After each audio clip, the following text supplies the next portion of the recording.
Good morning, Hank. It's Tuesday. So a while back I said in a video, in the United States, women make 77 cents for every dollar that men make in the workforce. And a lot of people pushed back in comments, you know, the wage gap is a lie, that myth has been debunked, you're an idiot with no apostrophe, etc. Anyway, now after a lot of reading, I am going to attempt to share what I have learned about the gender pay gap, hopefully without inciting a flame war in the comments. This whole question is fiendishly complex, and people far smarter than I am have spent their whole careers devoted to it, but I want to begin with a broad observation. There is a gender pay gap among full-time workers around the world. But the size of the gender pay gap varies dramatically by country. Like in New Zealand, women working full-time make on average 90 cents for every dollar that a man working full-time makes, whereas in South Korea that number is just 62 cents. When it comes to calculating the pay gap in the United States, a lot depends on what exactly you're calculating. Like by hourly wage, the pay gap is about 16%. By weekly take-home pay, it's between 18 and 19%. By annual earnings, it's around 21%. The fuzziness here speaks to the complexity of what we're about to get into, but basically men on average work more hours than women on average. Actually, nope, they don't, but men work more paid hours. Right, but so this 16 to 21% number just looks at all full-time workers. It doesn't account for differences in education or skills or experience or occupation. When you factor all that stuff in, the pay gap shrinks to somewhere between 4 and 8% depending on who's doing the math.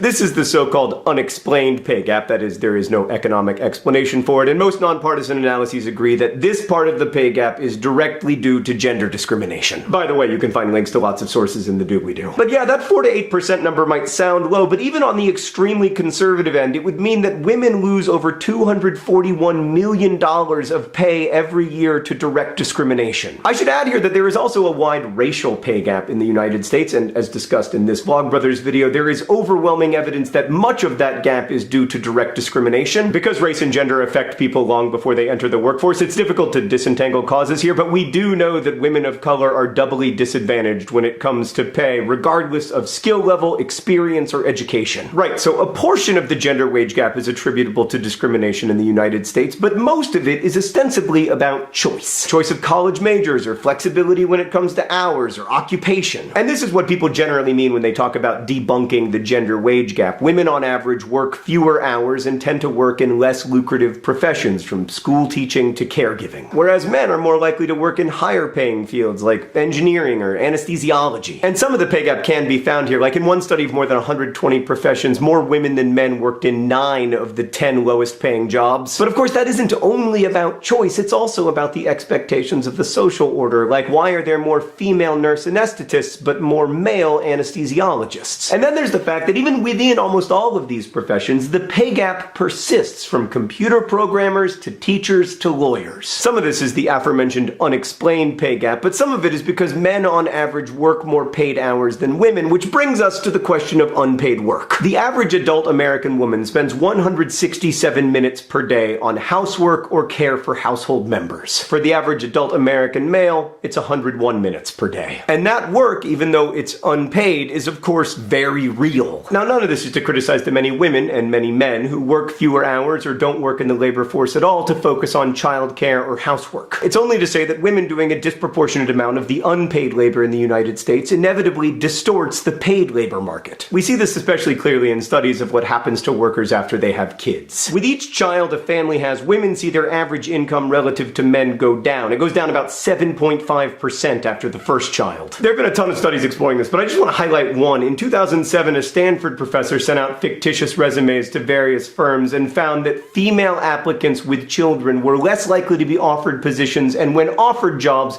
were offered lower starting salaries. Men, meanwhile, actually seem to fare better after they have children in both employment opportunities and wages. This may also be part of the reason the pay gap gets worse over time. It's near 10% from young adulthood until about the age of 35, when it suddenly jumps up. Like one study looking at business school graduates found that right out of school there was a relatively small gap, but then 8 years later it was much, much larger. And interestingly, even in careers dominated by women, men disproportionately advance to supervisory roles. Like, most librarians are women, but male librarians are disproportionately likely to become library directors. And there are still large pay gaps within careers that employ mostly women, from nursing to librarianship. In fact, unless you really cherry-pick the data, a real and consistent gender pay gap exists across almost all fields, at all education levels, at all ages. And at the current current rate of change, this wage gap won't close in the United States until 2058. In short, Hank, there is a gender pay gap, but it is not as simple as women making 77 or 79 cents for every dollar men make. Instead, it's an extremely complicated web of interwoven factors. Some of the pay gap is attributable to positive, empowered choices that individual women make to work less or to work in fields they find more fulfilling. Much of it is due to direct discrimination against women, especially mothers. And much of it is also due to the way our social order constructs gender and our expectations of women. And that is something we can change together by, for instance, embracing the idea that there's no reason for the social order to saddle women with most of the world's unpaid work. And we can also examine the real personal and systemic biases that are distorting the way that we look at women in the workplace and outside of it. So the gender pay gap is complicated and it's integrated with many other socioeconomic phenomena, but make no mistake,